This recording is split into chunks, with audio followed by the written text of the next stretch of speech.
Good morning. Welcome to Ria's Day 9 blog out of 30 days challenge.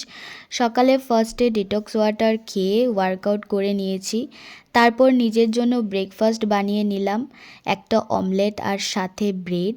তারপর স্নান করে নিয়েছি, কারণ ওয়ার্কআউট করে আর বসে থাকতে ভালো লাগে না, তাই স্নানটা করে নিয়েছি। আর এই যে ঢং করতে গিয়ে এখনই আমার স্ট্যান্ড ফোন সব যেত, বাট তাও ঢং করা ছাড়বো না আমি। তারপর পুজো দিয়ে কফি নিয়ে বসলাম, আমার নিজের কিছু কাজ আছে। আর আজকে আছে একটা বিয়েবাড়ির ইনভিটেশন, তো বিকেলবেলা রেডি হয়ে নিয়েছি। সরি, বিকেল না, রাত্রে। এই বিয়ের সিজনে যদি একটাও বিয়ের নেমন্তন্ন না পেতাম, মান সম্মান আর থাকতো না বলো। এই তো গিয়ে দেখি ব্রাইড এদিকে বসে আছে আর গ্রুম মণ্ডপে ওয়েট করছে। অ্যান্ড ডেকোরেশনটা খুব সুন্দর হয়েছিল দেখতে। ওদের ডেকোরেশন থিম ছিল রেড অ্যান্ড হোয়াইট, আর কোইন্সিডেন্টলি আমিও রেড হোয়াইট একটা 3 পিস পরে গিয়েছিলাম। তারপর কিছু ফটো ক্লিক করে বসে গেছি খেতে। খাওয়া দাওয়া করে দেখি পানও দেওয়া হচ্ছে, দেখে আমার একটু লোভ লাগলো, তাই নিয়ে নিলাম।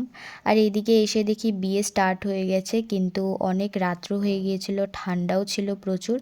তো পুরো বিয়ে দেখলাম না, বাড়ি চলে এসেছি। তো আজকে এতটুকুই, দেখা হবে নেক্সট ব্লগে। সবাইকে টাটা, বাই।